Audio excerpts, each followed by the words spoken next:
Boston.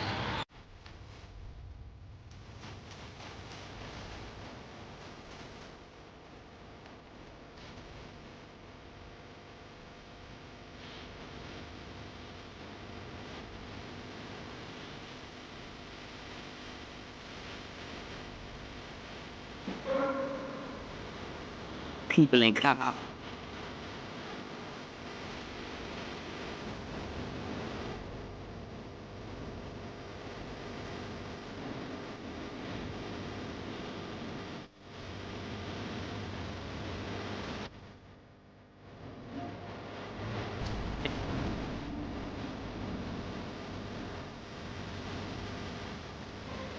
I told them when they left them this morning. What's happening, Shot Clock, man? What's up with you, bro? What's up?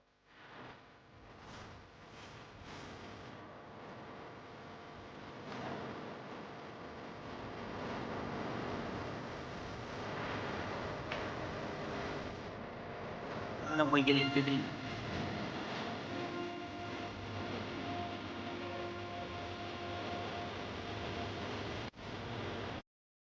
Well, Shot Clock, man. What's happening, man? We are back. We back. I seen your comment, bro, man. Hey, I had to come back, man. Finally had the opportunity. Man, what you been up to, dude? For anybody else that's viewing, checking out the live, man, I see we actually got a couple of viewers here. YouTube, say what's happening. Let me know you're here. Got some people on Kick as well. But hey, man, we actually got a quick live stream in the works for today. I actually got to talk about some WNBA stuff because it's not a lot going on. You know, the basketball season is over with when it comes to the NBA. So we have to find other avenues to actually keep ourselves entertained. You have the Big Three Basketball League. You got the WNBA. I mean, you already know how I feel about that product. You have the Next Chapter, which been putting out some good content lately. First day, hey, man, hey, tell me how that went, man. Tell me how that went. I know school's back in session. But yeah, man, but, you know, we're trying to find ways to keep ourselves entertained, you know, in the basketball space and show our love for the game. And I actually was checking out the Fever basketball game yesterday. It was the Fever versus the Connecticut Sun. And a pretty bad, gruesome injury went down with Sophie Cunningham. I did some research. They don't necessarily know how long she's going to be out, and they don't even know what the injury is yet. Don't know if it's an ACL injury. Yo, Darbar. Did I pronounce that right, man? What's happening? Welcome to the live. But we are talking about, do you like pain? I ain't even falling for it. But anyway, before we even like get into actually talking about the WNBA and the way they protect their players, let their big stars get hurt, we're actually going to watch the injury that took place in last night's game. So I'm going to go ahead and roll that clip right quick. But let's check this out, man. Let's see. Let's judge. And is this a basketball play that went down? Is Sophie Cunningham just unlucky?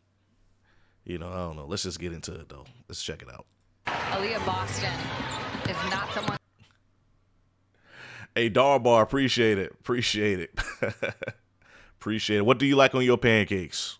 Connecticut wants to get going. She is so effective down low, and she can get a lot of people in foul trouble with how physical she is. Sun turn it over for a fifth time. Nice pick by Hull. Hartley slow to get back on the other end. Boston is fed, wrapped up by Nelson Adona. Oh, and Cunningham is down. My goodness.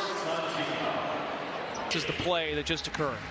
That's like she tries to slide over right there, and Hartley just kind of falls and makes collision with that lower leg. You see her immediately grab it. I mean, hey, whenever a player grabs a knee, it's not a good look, Shot Clock. Like, off the rip, like, the first thing she went was, like, try to, like, you know, get some compression on her knee. I mean, I hope it's not an ACL. I hope it's not like a separated patella or anything like that, but it don't look good at all. But, I don't know. It looked like a clean basketball play, though, if you watch the instant replay. This is the play that just occurred. That's like she tries to slide over right there, and Hartley just kind of falls and makes collision with that lower leg. You see her immediately grab it. And she went down hard and was clearly in a lot of pain. Cunningham, a big leader for. And it's like, and this is another big thing too. Like, look how the Sun bench react to that injury. Like Cunningham, a big leader for. Was clearly in a lot of. Like didn't budge whatsoever. Like, oh yeah, whatever. She's down. She's down. Whatever. Like, I don't know, man. I just think, and I don't know if it's like a women thing. Maybe I don't know. But it's like there's like no remorse whatsoever for like other players. And you see this a lot. Like a lot of the key players in the WNBA, like they're going down. They're going down. Like Caitlin Clark, she's still out. Oh, wrong one. Caitlin Clark, she's still out. She's injured. You know, that's your cash cow. That's your most popular player in the league. Like she can't stay on the floor because people keep on coming at her. And she's getting injured. Like, this is probably the most Caitlin Clark's been injured in her whole entire life. Can't stay on the floor. You know, you got Sophie Cunningham. Like, that's two of your key players off the fever that's out. And if Sophie Cunningham, like, if she actually tore an ACL, God forbid, I don't know, like, what's up in the WNBA, but it's like, it's completely different from the NBA. Because, like, if this was the NBA, we would have known, like, that night. We would have known that night, like, what the injury is, how long the player's going to be out for. Like, this is like a whole 24 hours later, and we still don't realize, like, or we still don't know. Didn't get any news. What's going on with Sophie Cunningham? Like, what is the injury? So, I don't know, man. Does the WNBA need better doctors? You know, I don't know. But, like, 24 hours later, I still don't have any info on what happened. But, I mean, this is definitely a dirty, gruesome injury. Nothing nice. I mean, you've been having a lot of people going down with like knee injuries, ACL. And it's like, how are you in the WNBA and tearing ACL? What are your thoughts? Houston, OKC opening night. I think that's going to be a good game. Is it at OKC? I didn't really check the venue where they're playing at, but you know, I'm always a fan whenever KD go back to Oklahoma City. Because that's a tough crowd. They always going to, you know, give him a hard time there. But, hey, we'll only see, you know, whenever that night happens. But, you know, it's just, I don't know. Let's roll this a little bit more. I think that pretty much is it. Let's just roll it one more time. I don't think it's a dirty basketball play, though. This is the play that just occurred.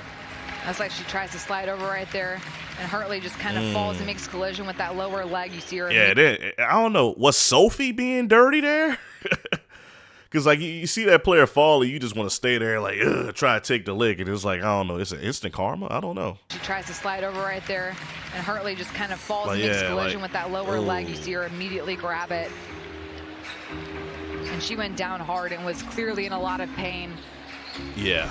Cunningham, a big leader for Connecticut in terms of keeping everybody together, being that fire, bringing that swagger. And I don't know, man. That hurts.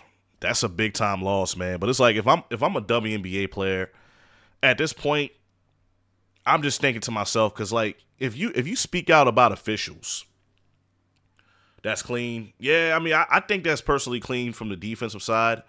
I think Sophie was like a little bit dirty because, like, you know, you see the player fall in and drive it to the basket, and you're like just trying to like make contact. So I don't know, instant karma. I don't know. Let me know. But it's like if I'm a WNBA star,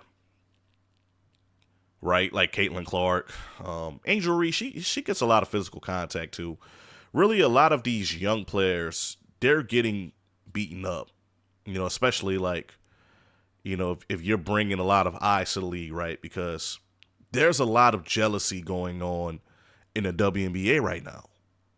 So, you know, that just goes to show you, like, do you need to protect yourself and just go find other avenues to make money as a professional women's basketball player? Or do you need to stick it out? Because it looks like the WNBA, it looks like they're not necessarily protecting their players. Now, was that a clean play? I personally think so. But, you know, you got a lot of your stars that's out right now with serious injury. And it just kind of, I don't know, it gives me a lot of doubt. I think they allow some of these women to do whatever they want on the court.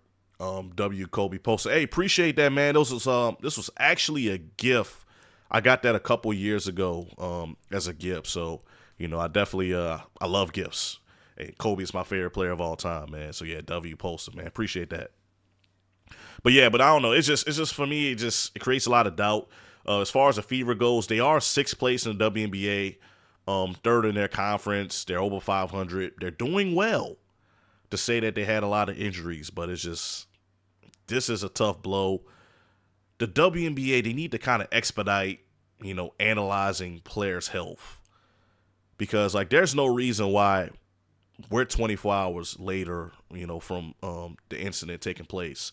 And we don't know what's going on. All right, we don't know how long she's going to be out for. We don't know if it's a ACL injury for sure. We don't know if it's something minor. We don't know if she'll be back. It's just it takes entirely too long for these WNBA players to be checked out. But anyway, staying on topic with the WNBA, and I'm going to go ahead and I'm going to pull this up. Sabrina Ionescu, I don't know if I pronounced that right, she thinks that the WNBA deserves their own standalone video game, all right? And reading the quote, I'm tired of the WNBA being just a mini game in NBA 2K. We should have a standalone game and watch it take over the sports gaming world. I don't know if she really said this or not. I really hope that she did not say this. But, I mean, let's be honest here, man. You got a lot of people, they're talking about possibly not even buying NBA 2K26, all right? And this game is really the only option that we have to play basketball games, virtually, right? On a video game. NBA Live is not a factor anymore. NBA Street is not a factor anymore. You have other small basketball titles, but the big fish is NBA 2K. And you have people boycotting NBA 2K, talking about, I'm not playing anymore. It's the same game. They just reskin it, add new rosters and send out the new game, which, in my personal opinion, I personally think NBA 2K26 looks good. I think the lighting look good. Is it on par with, NBA 2K14? I don't think so. But, as far as the lighting goes, it looks good. Shot clock. Let's see. Got a crazy idea that I picked up from the Deep 3 pod. I think the NBA should cut the games in half to get viewership up. And every game matters like the NFL. Oh. What you mean by that? In the playoffs or regular season? Because, the reason why a lot of these players get the type of money that they're getting is because of the TV deals that they have now. And we could talk about that. That's a whole different topic we could actually talk about. But the NBA, it's gonna be split between multiple big time streaming companies, right? It's gonna be Peacock and NBC. They're taking over Turner Sports segment, right? So they're gonna be being viewed on those networks. You have ABC and ESPN, and you have Prime Video. Which, let me go ahead and try to look up NBA TV schedule. I just looked at this the other day, actually. But, you got all this big money. These players are seeing money that they never seen before. And, at this point, cutting back games, I don't necessarily think that would be a small route, especially since you already dished out the money. Now, instead of 82, have 41. That's how much the WNBA plays. I can't necessarily say I'm with that one. All right. Yeah, let's check this out. I actually got it here. So, yeah. So, Sundays it's going to be ABC, NBC, Peacock. Monday, Peacock. Tuesday, NBC, Peacock. Wednesday, ESPN, Prime Video. Yeah, so it's every day you're going to be able to watch basketball on these platforms, which is cool. But, this is already locked in and solidified. I don't think that you could necessarily, divert from this plan, especially cutting back on games. And I mean, personally, shot clock, I mean, I'm with you, but like, I think that like it definitely hurts the NBA in the long run because now you got load management. Players are not playing 82 games like the players of the past. Like you could pretty much buy a ticket to Michael Jordan in the 90s, in the 80s, and it's a guarantee that you're going to see Michael Jordan.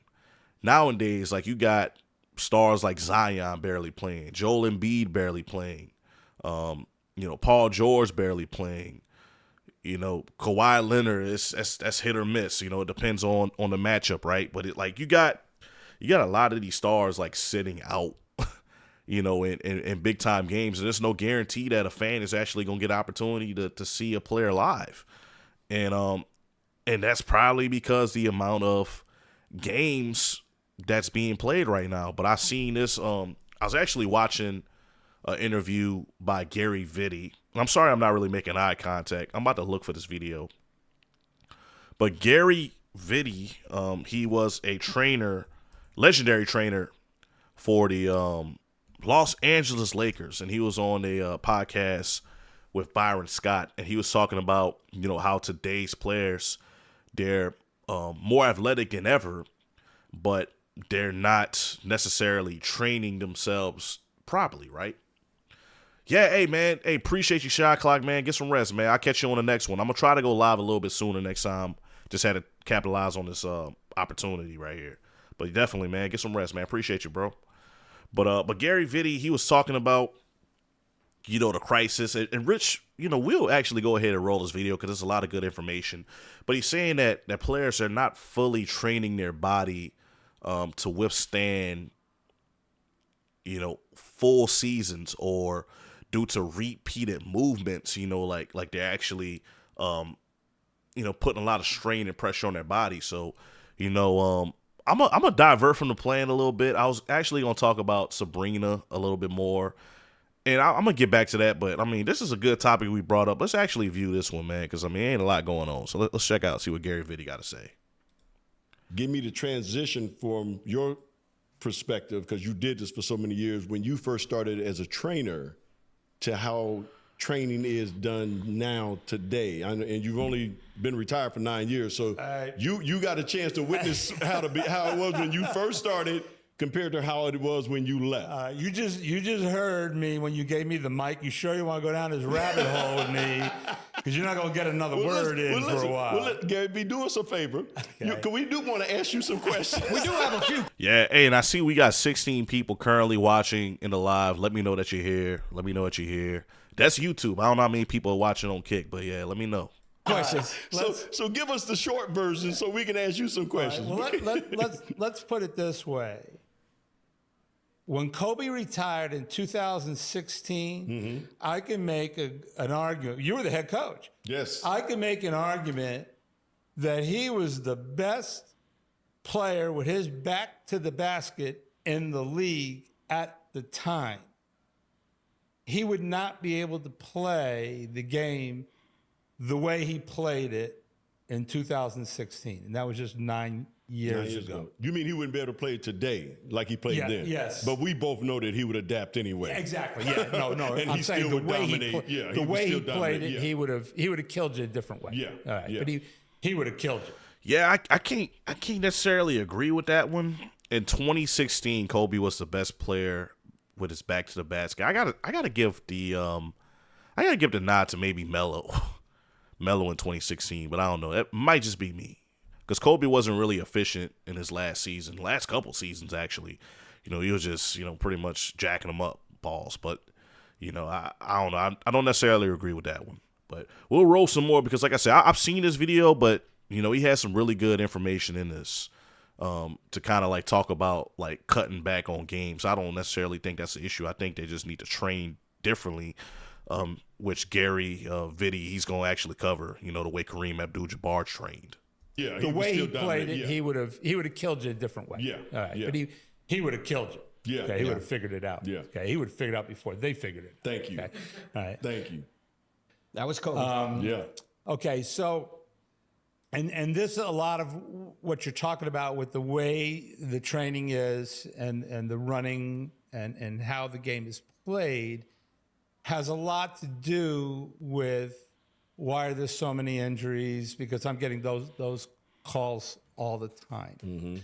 So, like I said, I'll try not to go all the way down the rabbit hole, but let's just talk a few things about what we do know. Okay.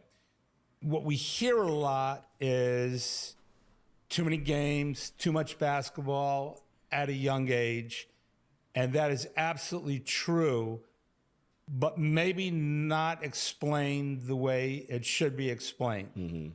So what we do know about the human body, and this is well documented in the research, is that repetitive movement causes compensation, and the compensation causes dysfunction. In terms of basketball, the game is played between here and here, what we call the core.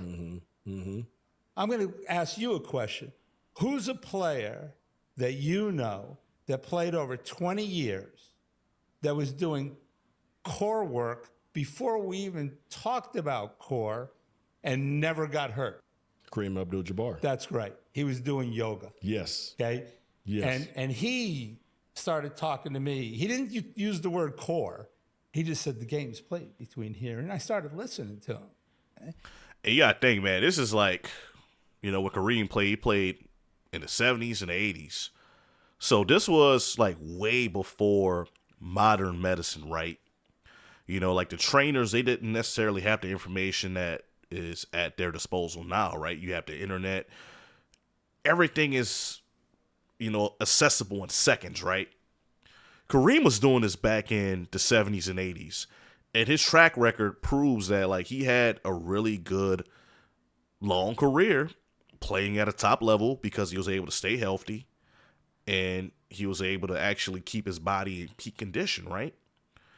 Kareem Abdul-Jabbar also did karate. You know, he was a black belt, yoga. So, you know, like he wasn't really stuck in the repetitive movements syndrome. Oh, what's happening? What's happening? Welcome back, man. Welcome back. But yeah, but like he wasn't like in the same category as a lot of those players back then that was probably just, you know, working on basketball moves, right? Up fake jump shot, you know, dribble, crossover, defensive stance, the whole nine. JP Edits, what's happening? What's good? What's good? So, you know, like that just shows like the mindset of Kareem Abdul-Jabbar. Did anybody tell him this? Probably not. It's just maybe his personal interest that actually aided in him actually beating what a lot of players get beat by, right? You know, and that's Mother Nature for all the time.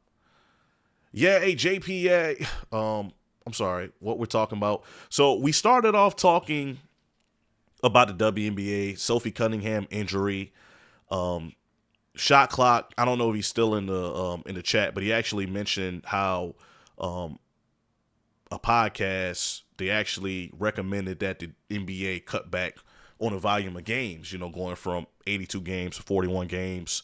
And I think that's kind of like stemming due to the injuries and player availability and all that stuff.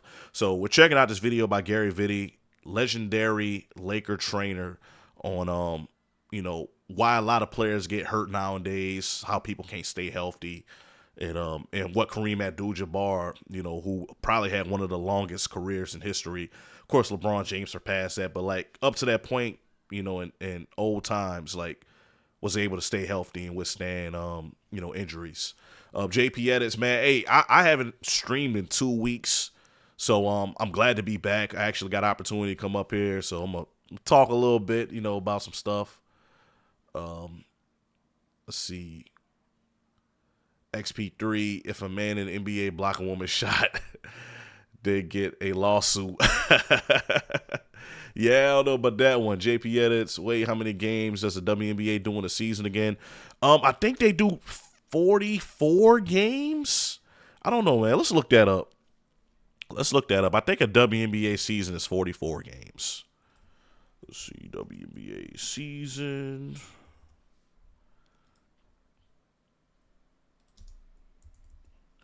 Yeah, because I looked this up relatively recently, man. Yep. Each team plays 44 games. So that's how much the WNBA play. Why not 82? Why not 82 for the WNBA, JP edits? Because you got to think about the bodies, man. Like, one, and this is going to be a very controversial thing I'm about to say, all right? Who in their right mind is going to watch 82 WNBA games? Like, who's going to pay their hard-earned money to actually go see that? It's the same product. And also, they don't really have as many teams. I think the WNBA only have like 16 teams. I was just looking at this. Let's see. 1, 2, 3, 4, 5, 6, 7, 8, 9, 10, 11, 12. 13. I'm sorry. I'm off on that one. Man, hey, I ain't gonna lie. As much as I love Caitlin Clark, XP3, I'm not watching 82 games of Caitlin Clark. I'm sorry. It's only so many times I could watch somebody just shoot 3-pointers at an inefficient rate, because she's been kind of inefficient lately, with a lot of players hating on her and trying to get her hurt. XP3, to be honest, 76ers are done with all their injuries, plus their center, their main man, Joel Embiid, next season. Nope, not you. Hey, they're definitely done. I think they're cooked already. I don't know, man. I seen the statistic, and this was earlier in the day. They said, because you know Carmelo, he retired in 2023 officially. But he didn't really play, after the 2021 season, for the most part. Carmelo Anthony played a whole season and a half more than Joel Embiid played.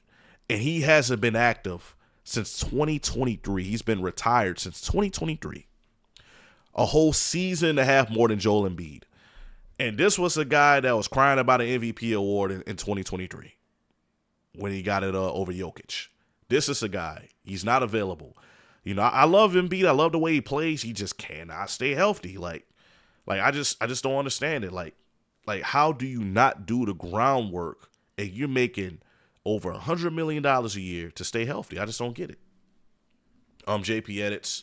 You're right, but a WNBA can't get injured. There's no one can play D. I don't know, man. Hey, JP, we actually checked this out a little earlier, but Sophie Cunningham just got hurt. She got hurt off of a very low contact play, honestly, man, if you ask me. XP3 plus Joel Embiid is the reason making the playoffs. He got MVP in 2023. How Steph Curry's 2022-23 NBA championship. Plus there's also LeBron. Embiid got good teams. If you ask me, he got good teams. You had James Harden, who was playing at an All NBA level. They had key players around him. You had Kelly Oubre around him. You got Tyrese Maxey. It's like you got the talent. They just traded away. They got Quentin Grimes. They traded for Quentin Grimes. So it's like you got talent around you. You just got to stay healthy. And that's just Joel Embiid's biggest flaw. Like, he can't stay on the court. I'm JP Edits. I'm going to be honest. I'm a huge Timberwolves fan, but Mavs going to win, sadly. I'm sorry. Sadly. I missed that last part, man, JP. But, yeah, I don't think the Mavs is going to win. I don't think the Mavs is going to win. It depends on when Kyrie comes back. XP3, it's this season, too much injuries. Yeah, I agree. I don't know, man. It's like you still have a lot of time in the offseason left. You don't really have a lot of stuff going on in Olympic play. Let's see. JP edits. Mavs going to win. They have a good squad. I don't know, JP. I don't see the Mavs winning. Now, they have a good, talented team. If AD stays healthy, if Kyrie comes back, playing at the same level he played at before his injury took place, Cooper Flag, it's a wild card. We don't know how good of a rookie year he's going to have. And that's another thing you got to kind of think about, right? When you have a player like Cooper Flag, are you going to try to play through him early and build his confidence up? Or you're going to play through your veterans? Because it's not necessarily good to not go through your number one pick and let his confidence get down. You know, so like I think that's very tough. Like you gotta, if I'm picking a guy number one, I don't care who I have on the roster. I'm building his confidence up. I'm not about to just let him, you know, play behind these two, you know, former all-stars and all that stuff, or former superstars, and just let his confidence just sink. You know, I want to actually improve on that. XP3, Clay, Kyrie, AD, Cooper don't got chemistry. Yeah, I mean, chemistry's a big thing. Chemistry's a real big thing, man. It's like you got a lot of players that need the basketball. You know, like, yeah, Kyrie can facilitate, but like he's not necessarily known as such. He's known as a scorer. JP edits, you know LeBron might go to the Mavs. If he does, they're going 82-0. Absolutely not. Absolutely not, JP. I don't think LeBron's going to Dallas. I don't think he's going to Dallas.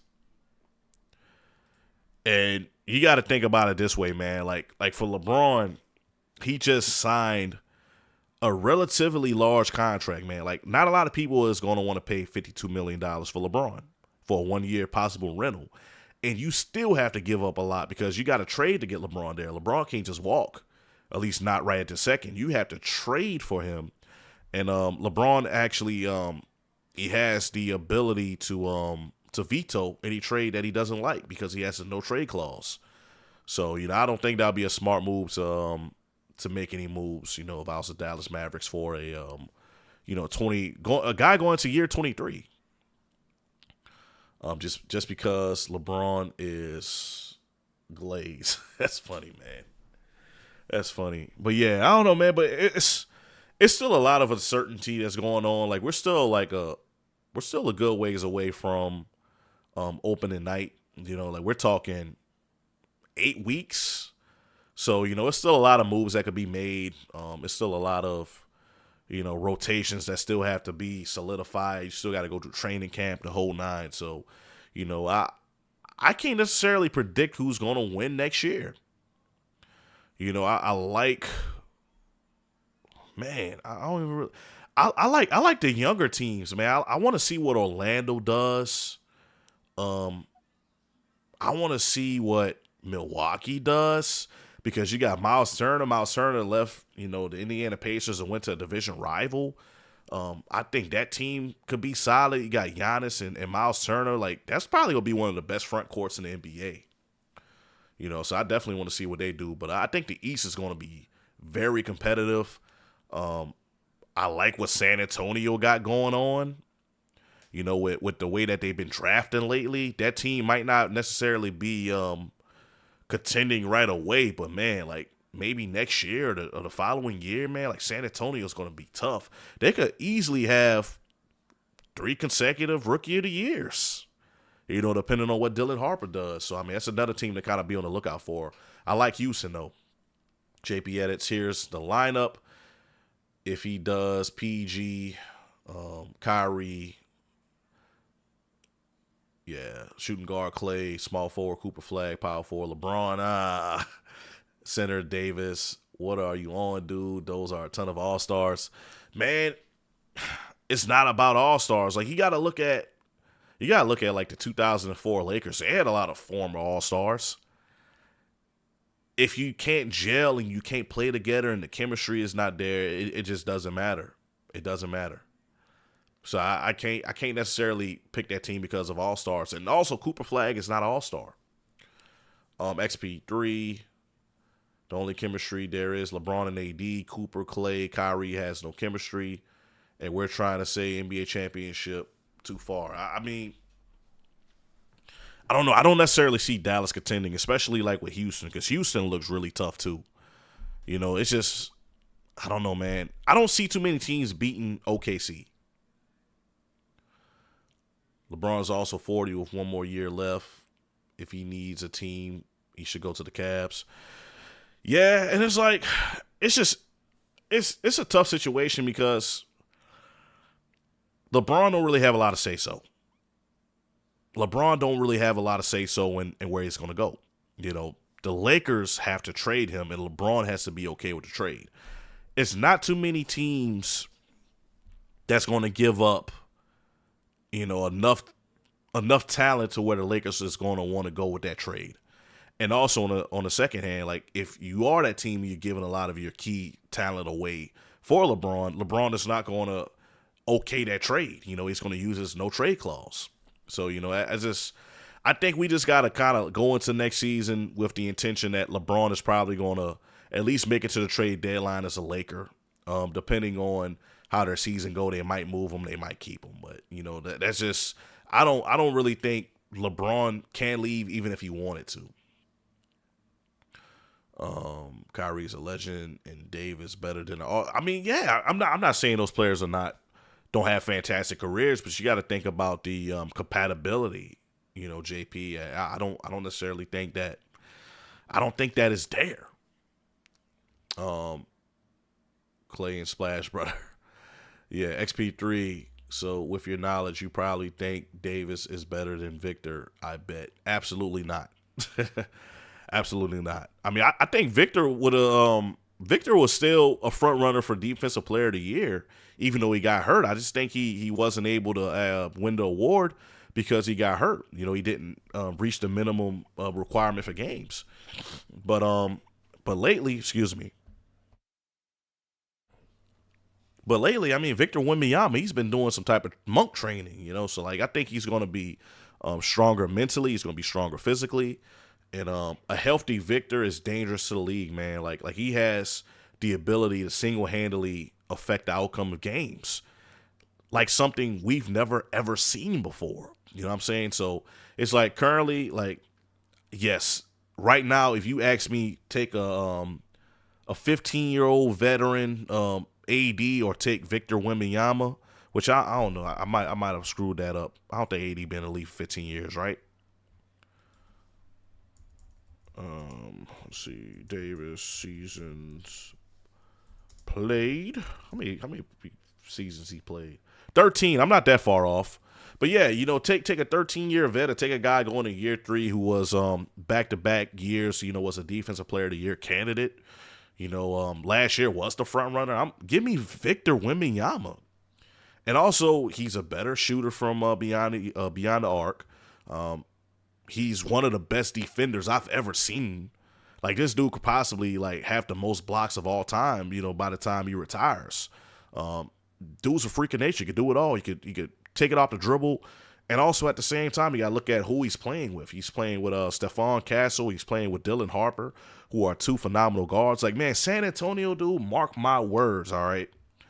August 18, 2025. San Antonio next year is going to be a contender. Mark my words. They're not going to be drafted in the lottery for too long, man, because like you had like 3 really good years back to back. Like, they did not take a L. Like, Dylan Harper, if you was to ask me, like, I think Dylan Harper's the best player in the draft. I think he had a better I think he has better upside than Cooper Flagg. JP edits, hear me out. Wilt top 5? Absolutely not. Hey, so JP edits, check the stats on what? Check the stats on what? I don't know, man. You talking about between Victor and AD? AD got better. He has better points per game. But, you know, as far as the upside, I'm looking at the future, man. Like I'm looking ahead. You know what I'm saying? Oh, let's see. Hey, man, I'm rambling a little bit. I'm getting off topic. XP3 and also your LeBron stuff is just glaze. Oh, snap. Y'all going at it. But, yeah. But, hey, let's go ahead. Let's get back into this Gary Vitti video for now. I'm going to roll it a little bit more because it does get good. What we talking about, you know, repeated movements. And he's right. Okay? Now, we may not have known what we know today about what he was doing, but when you look back on it, the man was a pioneer. Mm-hmm. Okay? I mean, he sprained his ankle, he broke his hand, but the guy never pulled a muscle or anything like that. You're right. So the game is so much faster and so much more powerful.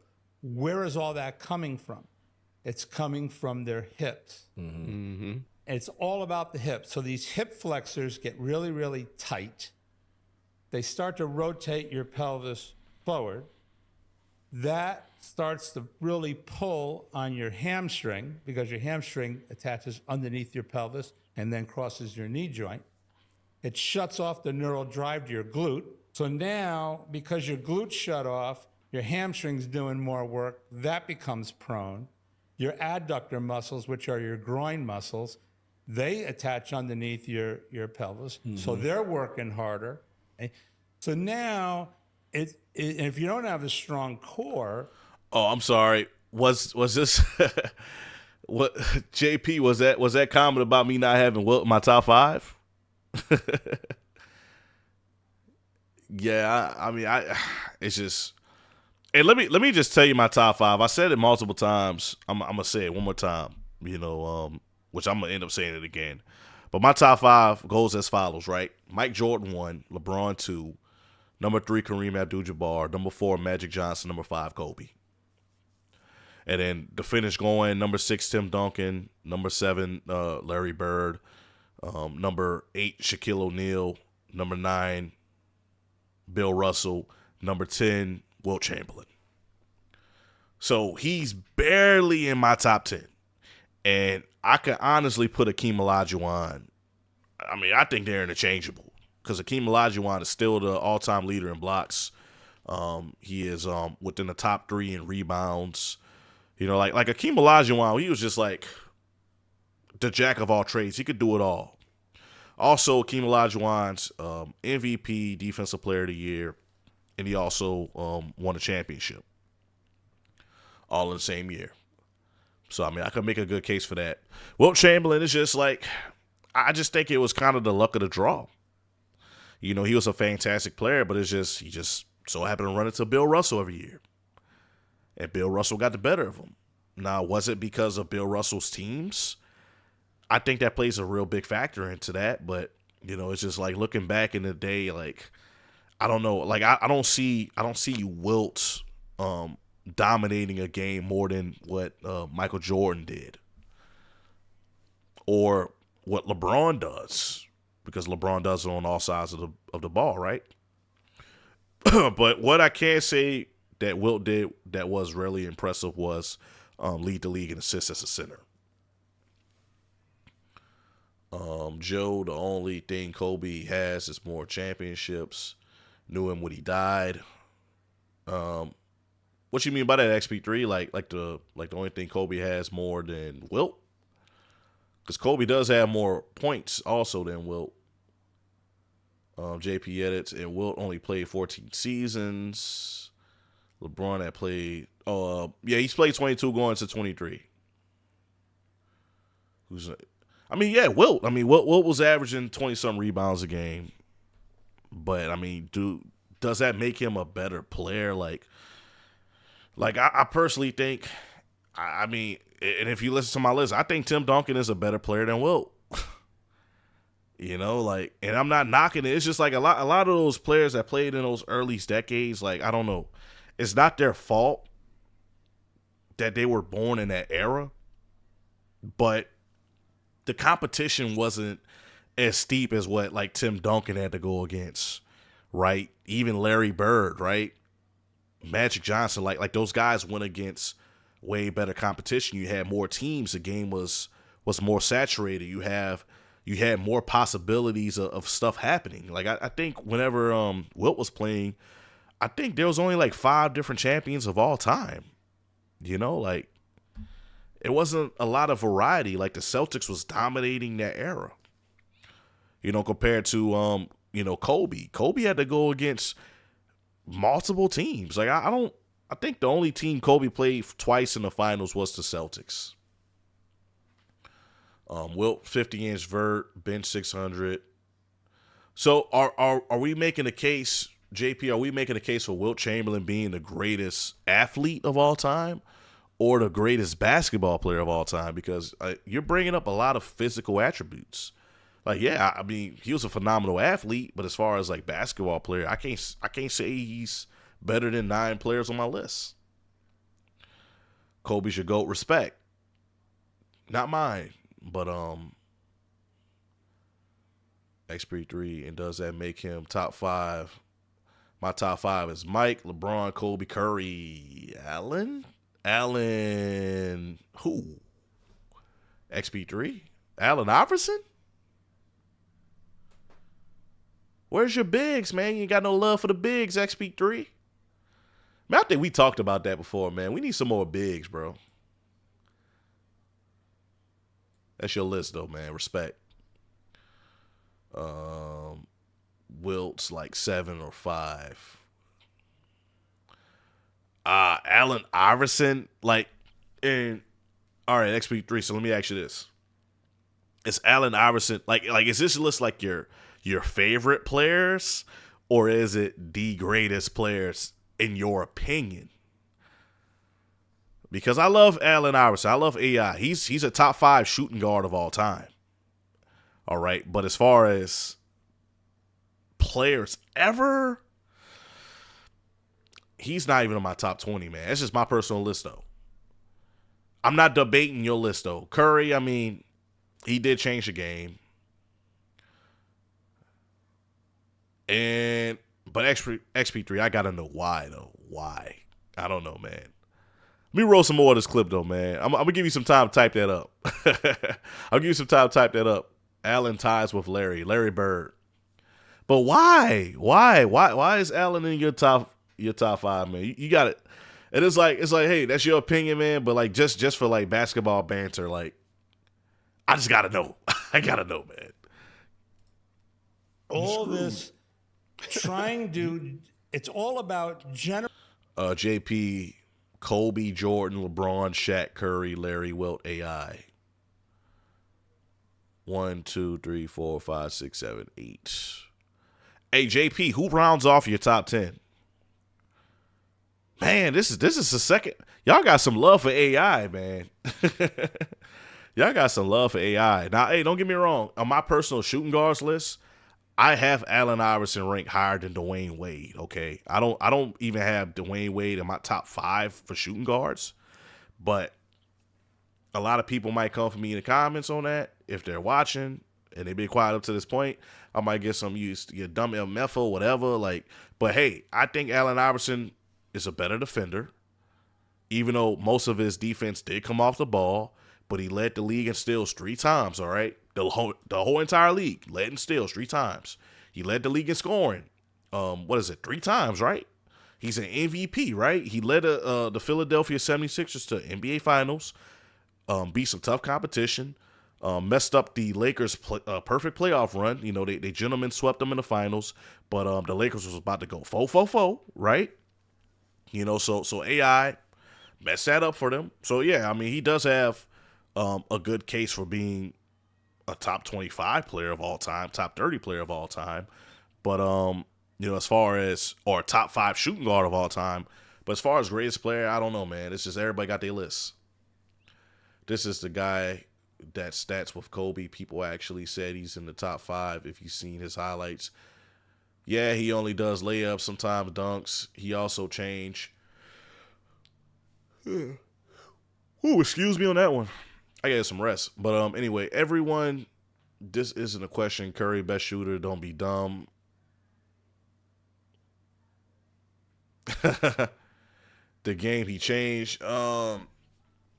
Curry is the best shooter of all time. What type of context? Like, being the best shooter of all time doesn't mean that you're the best player of all time. Curry was also like a blessed to be in certain situations and circumstances. You know what I'm saying? Like, and it's like, I can't blame Curry for this by any means, but it's like, you got to think about the teams. Like, the teams was catered to his style of play. Steph Curry's not a true point guard, so who's the actual point guard? You had Andre Iguodala, who brought the ball up the floor. You had Draymond Green, who facilitates and bring the ball up the floor, right? So Steph Curry, he gets to run around screens to get his open shot. Like, the plays is like, everything is like centered and catered to his style of play. Let me run a million miles around multiple screens to get an open shot. And he jacks up the shots at a decent rate, right? I'm not going to say he's efficient. Like, he's not on no Steve Kerr level. He's not shooting 50% from 3, but he's shooting, you know, low to mid 40s. Does that make him the greatest shooter of all time? Like, if you was to give, you know, players like and let me think of just like excellent shooters like Hubert Davis, Tim Legner, like Tony Kukoc, Drazen Petrovic. Like, even though Drazen did kind of get like the green light, which Drazen was kind of Curry before Curry. So was Mahmoud Abdul Rauf, but it's like if those players had the type of green light that Curry has, we would have been talking about this back in the 90s. All right. Oh, this guy's the best shooter of all time, which I personally think Mahmoud Abdul Rauf is more efficient than Steph Curry. So, does that mean Curry belongs in the top 10 conversation? I personally don't think so. Yes, he's a 4-time NBA champion. How many finals MVPs did he have?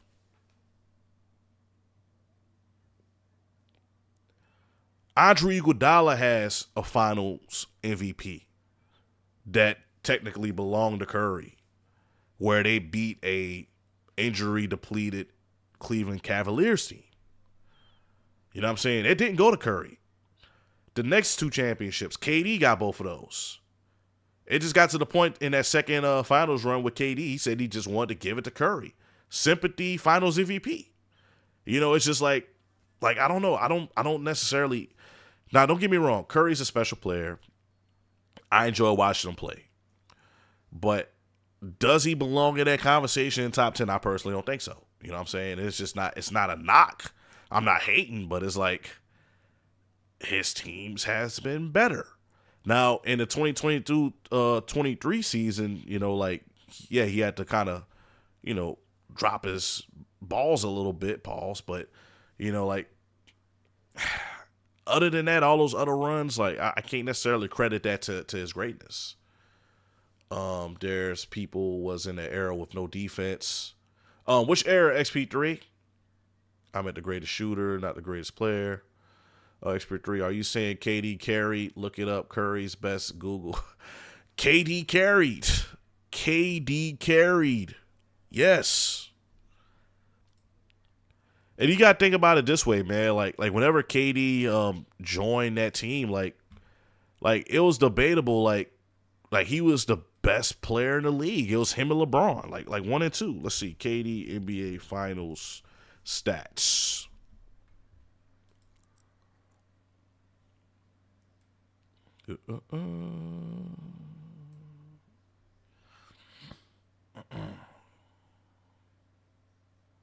All right. I got the stats here. Let's pull it up. Let's pull her up. 2K go to Hall of Fame Lakers and play Kobe hot stops. He has everything. All right. So let's see. KD. All right. First finals was against the Miami Heat. I'm not talking about this. All right, Golden State. So his first finals series with the Golden State Warriors, 35.2 points per game, 8.2 rebounds per game, 5.4 assists per game. All right. Shot 92% from the free throw line. Damn near 70% true shooting. Like, come on, plus 33 in plus minus. Mind you, his plus minus was against LeBron. All right? LeBron was in his position. Plus 33 on LeBron, who is the second greatest player of all time. All right? And, listen here, I'm making a case for KD. KD could probably be in the top 15, which I have him in my top 15. I think I got him as 11. All right. Second finals run, they swept the Cavaliers. 28.8 points per game, 10.8 rebounds per game, 7.5 assists per game, 2.3 blocks per game. Like, come on, man. Yes, KD, to answer your question, KD carried 96% from the free throw line, 40% from three. By the way, I didn't even mention this. The year before, he shot 47% from three. Like, come on, we don't give KD enough credit. Now, he was playing with the greatest team on paper of all time. He did join a 73-9 win team. But, you got the same team intact and you add this dude that's averaging You combine them 32 points per game between the two final series, shooting 45% from three, 93% from the free throw line, averaging 2 blocks a game. Like dudes just come on. Like, come on, man. Like you can't tell me Curry wasn't carried. All right, let's look up Curry stats. And listen, you will see that he was carried. All right. Now keep that in mind. We just talked about all the great stuff KD did. All right, those same years, Curry, this would be so 2017, 2018, 27.5 points per game, 6 rebounds, 6.8 assists. Let's look at his efficiency. 40% from the field, 41% from three. Shot perfect from the free throw line. And also, I didn't mention steals and assists. Steals and blocks. Steals 1.5, blocks less than a block a game. And the second finals, 30.5 points per game. 6 assists per game, 5.2 rebounds, 41.4% from the field. He wasn't efficient, y'all. 34.3% from 3-point line. Yeah, he averaged more in that second finals, but KD was more efficient and he did it on both sides of the basketball. That's why KD won consecutive. And let's look at KD. I didn't even talk about his field goal percentage because KD is hella efficient. 55 from the field, 52 from the field. All right, season 1 55, season 2 52. On efficient shooting splits. Like KD, come on, man. KD don't get the credit he deserves. He definitely deserved those finals MVPs. And also, let's talk about plus minus. All right, I'm gonna show y'all this. Plus minus. First finals with KD plus 47. I mean, who was he playing against? All right, second NBA finals with KD, minus 19 plus minus. Who was he playing against? George Hill? George Hill held this man to minus 19, and I'm not hating. Curry's still second better stats. Second better in points per game. That's the only thing he has on KD. JP edits. Kobe, better shooter, defense, ball handling, and is stronger. And he's stronger. Dunking goes to Kobe. I'm sorry, JP edits. I missed a couple comments here. Who are you comparing Kobe to? JP edits, back in 03, Kobe averaged 40 for 9 straight games. Yeah, 8. And also, if you listen to Kobe Bryant's story about that run that he was on, the only reason why he dialed it back was because Phil Jackson asked him to. Phil Jackson was like, hey, we losing a big fella. Dial back your streak. And Kobe said he ended the streak that day because Shaq was in his feelings. Shaq was in his feelings. Phil said, hey, we losing a big fella. Kobe, all right, I'm going to end the streak. What's better for the team, right? But Kobe's selfish. Kobe's a selfish player if you ask a lot of people, right? But he ended up ending that record because he had a chance to, I think he was going to surpass Michael Jordan. Because Michael Jordan had, I think he was tied with Wilt. I got to look that up, but anyway. But yeah, hey, we still got some people coming through the live. Let me know that you're here. We're talking about, man, we're kind of talking about everything, man. It's kind of tough to be a basketball fan right now, even though there are plenty of good avenues. Like I said, we got the big three. We got the WNBA. We got the next chapter. We got other avenues. It's just ain't the NBA, so we talk about everything. All right, so we started talking about Sophie Cunningham. Now we're talking about, top 5, top 10s, all that stuff. So let me know what y'all think down in the comments if you listen up to this point. So you say Kobe versus Jordan, JP? Ooh. That's a tough one. I personally think, I got Mike higher than Kobe, even though I'm a Kobe fan. Hence, Kobe posts in the back. I think Kobe's better. I'm sorry, Mike's better. Kobe was better at certain things. What is that? He made more All-NBA. He made more All-Defense teams than Michael, and he made more All-NBA teams than Michael. But that was also due to longevity because Mike did step away from the game 2 times. So, and man, you got to think about it this way. What if Michael Jordan never stepped away from the game? His all-time average currently is 30.1 points per game. Like, you got to think in 94, he probably would have still been averaging 30-plus points per game. 95, if he would have never reconditioned his body for baseball, he still would have been averaging 30-plus. Like, Michael Jordan probably would have been the #1 leading scorer of all time. I don't think Karl Malone would have got that #2 spot. I don't know. He probably still would have been behind Kareem. I don't know. Let's think about it this way, though. So is Jordan selfish? I have Kobe because he took his moves and made it better. Yeah, I wouldn't say he made it better. Gilbert Arenas actually talked about that one time. Gilbert said that the Kobe was copying Michael Jordan, but he was copying like the old Mike. Let me see, Gilbert's Kobe Air Jordan. Let me roll this for y'all right quick. Yeah, I think I found it here. I think I found it here. Let's roll this, man. Let's roll this right quick.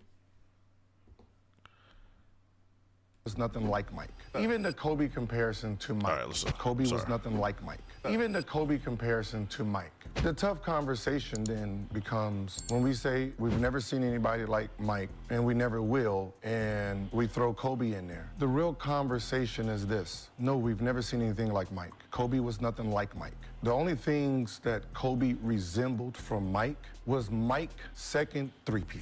Kobe was not even capable to compare 84 Mike, 85 Mike, 86, 7, 8, 9, 10, 1, 2. All the way to 93. That wasn't all. That Jordan was not even capable of being reached. So when people say he's a carbon copy of Michael Jordan, please just say the old when he was on his three-peat run, because if you think about putting him against the 80 Michael Jordan, it wouldn't be no competition with that man. Kobe was nothing like That's Mike. a fact, though. I ain't gonna lie to you. Like whenever people talk about Kobe and Michael Jordan and the fadeaway and the moves and all that stuff, right?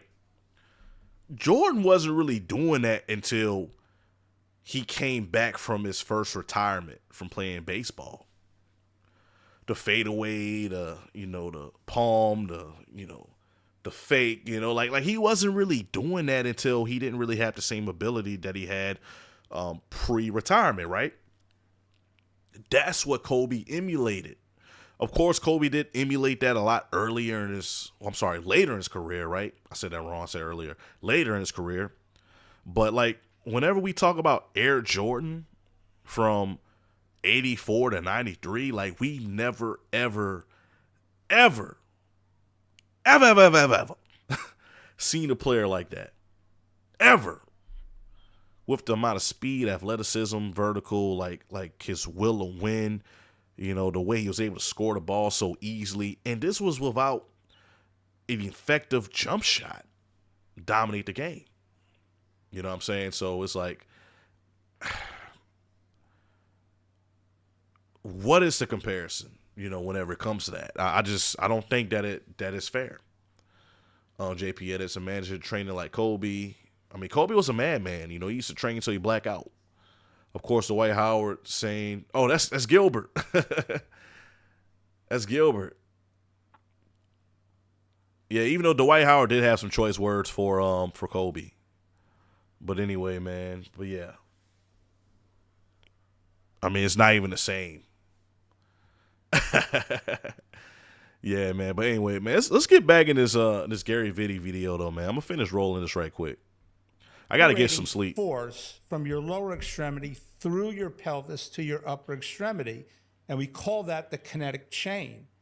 So if you hit a link in the chain that can't handle the load, okay, that's where it's going to fail. And it starts at the heel strike.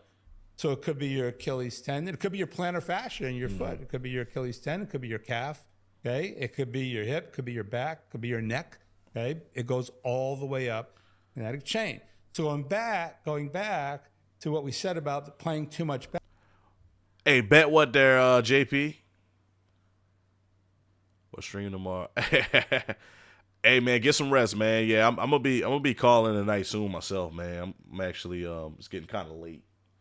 Been streaming longer than I anticipated, man. But hey, I appreciate you coming through, JP. Basketball.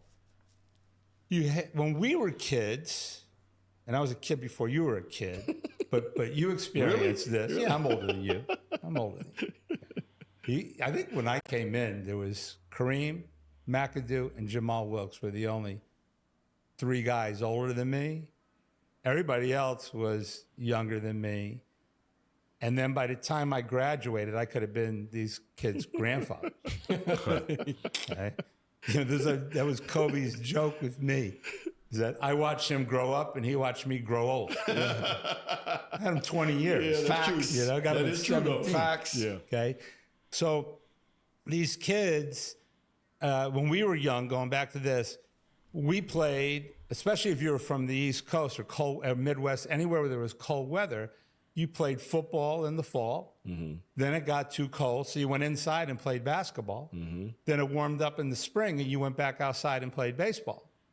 As a result, you were a 3-sport athlete. What were you doing? You were cross-training. The word didn't exist. Right. We didn't know that's what we were doing, but that's what we were doing. So you weren't doing the repetitive motion over and over. So now you're 7 years old. You might be good in several sports, but you really are shining in one sport, whatever it is. It doesn't necessarily have to be basketball, because we're not the only sport that people are getting hurt in doing the same thing. You're doing the same thing over and over and over again at 7 years old. So by the time I get you, you've developed these postural and movement dysfunctional patterns that it's almost impossible for us to get you out of it completely. We can get you out of it for a period of time. Once again, we'll release the hip flexor, stretch the hip flexor, stretch the hamstring, activate the glute. Now we have you in pelvic neutral. Now we're going to put you out on the court. Now what we're looking at as your movement is your movement efficiency. Okay? How well are you moving through space in an uncontrolled manner? Because when we're doing it in the gym, we're doing it in the performance laboratory with force plates and all that, it's still controlled. But now you're on the court and there's somebody in front of you. I laugh when I see some of these drills where you take a basketball and you dribble a ball. They're looking for peak acceleration. So you're dribbling a ball. Yeah, man. But hey, that's Gary Vitti, man. One of the legends in the sport, man. And that's just from being a trainer, man. This dude seen a lot of talent. You know, he's trained a lot of talent, coached a lot of talent. And you know, that's kind of where we at with him, man. So, you know, it's like you got to look at it this way. Like a lot of players in both the WNBA and the NBA, most likely they've been focusing on basketball since a very young age, right?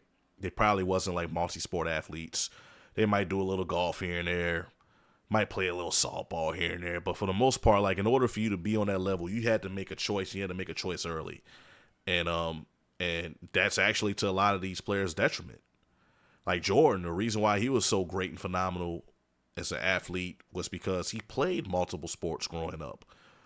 So did Wilt Chamberlain. You know, he was a track star, and also was a basketball player. You know, like Antonio Gates. You got to look at this this way, right? Dude never played college football, but he ended up being one of the best tight ends in the NFL. So it's like, you know, you got a lot of versatile players. Randy Moss, Deion Sanders, Bo Jackson, you know what I'm saying? So whenever you're cross-training, you are working different parts of your body. And that's what a lot of these professional basketball players don't have on both levels. Hence why we're having so many injuries that's taking place. So I think that was a very cool segment that we just actually talked about, you know, with Gary Vitti, the legendary Gary Vitti, Lakers trainer.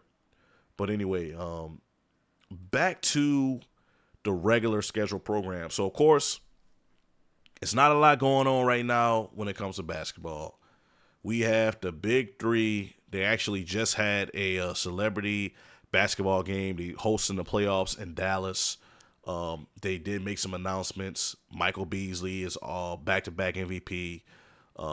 Sean Williams is Defensive Player of the Year.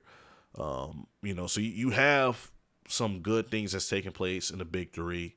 I've been kind of keeping tabs on what's going on. The Big Three championship game, if you look here, it's going to be played between the Triplets and Team Miami. Miami, the 305. So, you know, you got Lance Stevenson and Mike Beasley in the championship versus Montrezl Harrell and Nazir Kaur. So I think that's going to be a hell of a matchup. That is August 24th. I'm definitely planning on checking that out. But outside of that, I mean, it's in Orlando. I mean, I wish I could actually pull up to that, but you know, I don't think I'm actually be able to do that, man. But I definitely appreciate what Ice Cube got going on. I like what the league is doing. You know, I like the podcast that they have.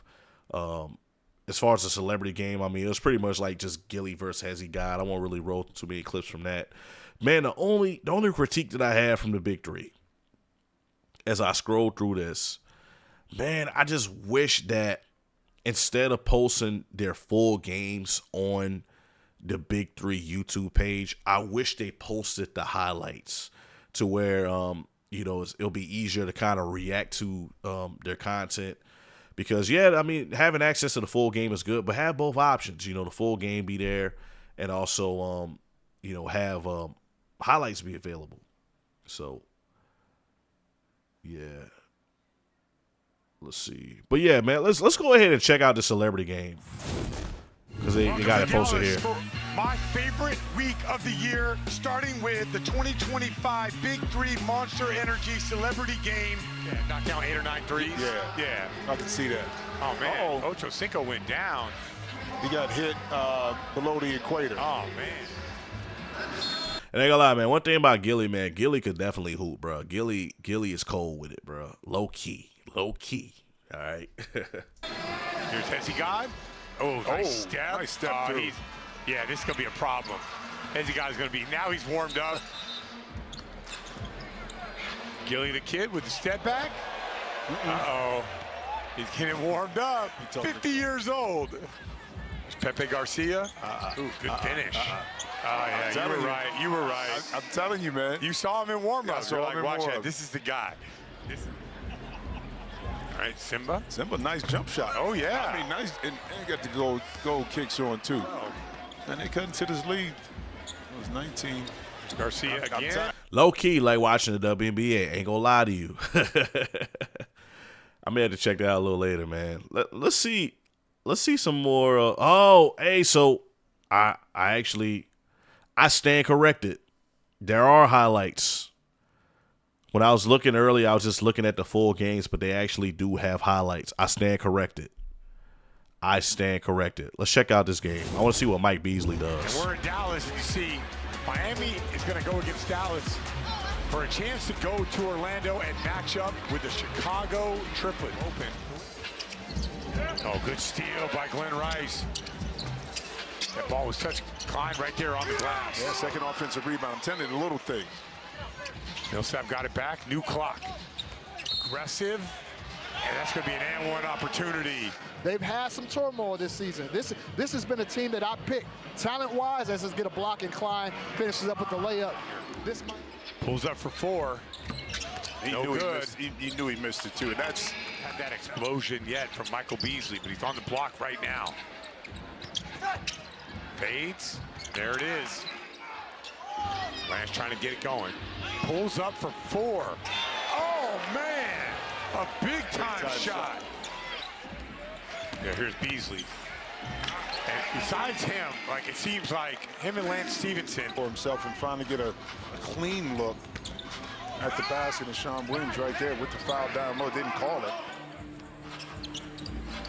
Go back to Beasley. Steps back. Nice. Rice with the floater. Maybe that'll get him going from this would take it to the half. Right now he's got 7 points. And he does it, changing his shot. Good Chalmers with that steal. Behind the back, right to Beasley. Yeah, great defense. Great. And it's one thing about the Big Three. Actually, I went to an event. This was, 2019. This was when Joe Johnson was dominating. I think this was like the second year of the Big League. Well, Big Three. I'm sorry. I said Big League. Big Three. The pace in person, like if you was to like actually go to the event, the pace is a lot faster than what it looks like on television. I don't know why, but the games go by quicker. It's intense. Like the arena is actually a lot more lively. And of course, like maybe that was because I was watching Joe Johnson. Because Joe Johnson, man, I mean, for those of y'all that keep up with the Big Three, this dude is a Big Three legend, all right? NBA legend. Like, dude's just a certified hooper. ISO Joe could do anything on the offensive side of basketball. But, you know, it's just, I don't know. It's different watching on TV than it is in person. Like, if anybody is close to a Big Three event that's taking place, I highly recommend that you actually go in person and check out the Big Three event because it is different than watching it on TV. Even though, like, actually watching a live game is good. Because the highlights, you know, it's kind of layups, threes, finishes off of bad possessions, and you know, but the ends of the games are good, and halftime is good, and whenever you have both teams kind of engaging, going back and forth, it's entertaining too, and it's also good like when you see players like ISO Joe, Jason Richardson. I mean, Beasley is Beasley, you know, but you know, that's just a note I got to kind of make after watch these highlights. Good Chalmers with that steal. Behind the back, right to Beasley. Yeah, great defense. Great anticipation that time by. Ooh, Greg Monroe hits the floor. Great hustle. Oh, what a dive to Millsap. Usually a force down there. Spins. Gets contact. Other side, soft touch. Yeah, good. Lance. Attacking. Float game. It's good. All right, here's Millsap. Ooh, a little crossover. Step. Nice play. It's the screen. Against Monroe. There's that drift shot he loves. Yep. There it is. It only takes one. Inside. Rice, corner three. Back-to-back threes for Glenn Rice. And he brings it. Lance Stevenson up strong, and it goes in. Lance Stevenson wide open. Oh, he gets back into the play, gets his rebound, and lays it up. That's a big-time hustle play. Hey, you see how like it's getting intense? Like this is when the game is really its best. Like whenever it's you're getting close to game point, and the game is on the line, and you're both tied, going back and forth. Like this is an intense moment. Right there. Again, Glenn Rice. Maybe you'll shoot that three. And that's another play right now. And now. All right, here's see if Glenn Rice Jr. can answer. He pulls up from three. He does. Oh, the crossover, the go, the step back. I'm telling you, the man is in his zone. Here's Rice. Got that three. And he answers the call. He's got 10 on the clock. Glenn Rice defending. Beasley jab. Goes got him. Right. Elevate. Flat out tough. I ain't gonna lie, that's a tough finish though. Man, the only thing I wish like if you got game point, I wish you actually there is a shot clock. You tripping. Flat out tough. I wish you had like 5 seconds to score or something. That would be kind of dope. That shot is over two people going to his right, and Michael Beasley will see you in Orlando. That was a good game though. That was a real good game. But anyway, man. But hey, I'm gonna go ahead and wrap up this live, man. This actually was a good live. My first one in 2 weeks. I've been real busy. I ain't gonna lie to you. JP, I'm still here, JP, but I'm actually about to close it out. I'm gonna do a quick little update, and I'm gonna actually close it out. But y'all, I've been gone for about 2 weeks. Had a lot of stuff going on. You know, my dad's birthday was just recently. It was on August 6th. So I mean, we just lost him this year. So it was my first time getting through my life with my dad's birthday and him not being here. So, you know, I was kind of down for that. Real busy with family lately. I've been helping out some buddies with their podcasts and all that stuff. JP, man, hey, peace, brother, peace, man. I got a podcast. It's called the Authentic Kings Podcast. I'm gonna start doing some more stuff on that side. But hey, appreciate it, brother. But yeah, I've been helping out some buddies with their podcasts and all that stuff, and you know, like it's been a long time since I've been able to get up here and actually do something. So it is good to finally have the opportunity to get back up here, start streaming again, talk to the people, engage, have some good content. JP, let me show you, man. Let me show you. I got it on YouTube. Let's see here. You go to my channel. You see, like, in the check out other channels portion, it'll be the Authentic Kings Podcast. But yeah, but it's been a while since I posted on here. But I actually got full podcast episodes that I did with a buddy of mine. I also got some more reactions. So, like, if you, you know, like music, hip hop, talks about politics, you know, like check out this channel right here, man. Which I do plan on coming back to this channel. I ain't posted on this channel in 6 months. In 6 months, all right. I also got a third channel, which is called Kicking It with Deuce. And it's been a while since I dropped on this channel, man. I've been kind of just focusing after my hiatus, like coming back. I just been kind of focusing on my main channel since I monetized. But I do have these other channels so you can check out. Kicking It with Deuce and then the Authentic Kings Podcast, which I definitely plan on coming back to this one soon. I actually, the buddy that I was doing this channel with, you know, my brother Otaku Trish, his name Tristan, man, but he just visited just this weekend. You know, they stay in the Texas area. So he was back home and he swung by. We chopped it up for a little bit, man, but he just had a son too, so, you know, parenthood is tough. But definitely would like to get back on episodes with him, you know, whenever both of us get our stuff figured out, you know, with fatherhood, man. Because fatherhood is tough. You know, it takes up a lot of time. You got to sacrifice. But yeah, but I definitely have a lot of fun on this channel too. But yeah, JP, check that out too, though. But anyway, but yeah, I appreciate anybody that stuck around to this point. I think this was a very good live stream, especially for coming off a 2-week hiatus.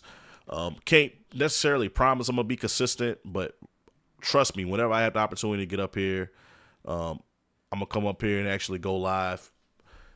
It's just tough, man, because we don't really have a lot to talk about in this basketball space, man. That's why I'm thinking about going back to Authentic Kings Podcast a little bit, talking on that side, because, like, basketball is just a little stale, man. The WNBA is just, they make it tough. They don't really have a good product. Big Three is about to end. The next chapter is good, but it's just, it ain't the NBA. So just waiting patiently. Got 8 weeks left.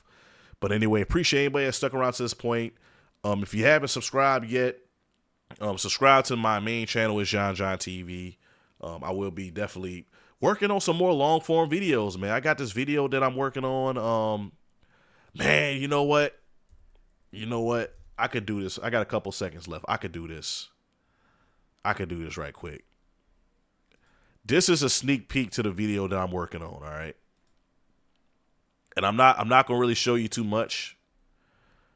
All I'm going to do, I'm going to show this thumbnail, okay? I'm going to show this thumbnail.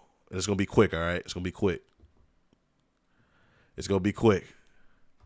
All right. So that's what I'm working on, all right? I still got to work on that video, but it's about how I think David Stern ended my Lakers dynasty, all right? So anyway, but hey, appreciate you watching this point. I'm going to go ahead and end this live. Catch you on the next one. Love you, all right?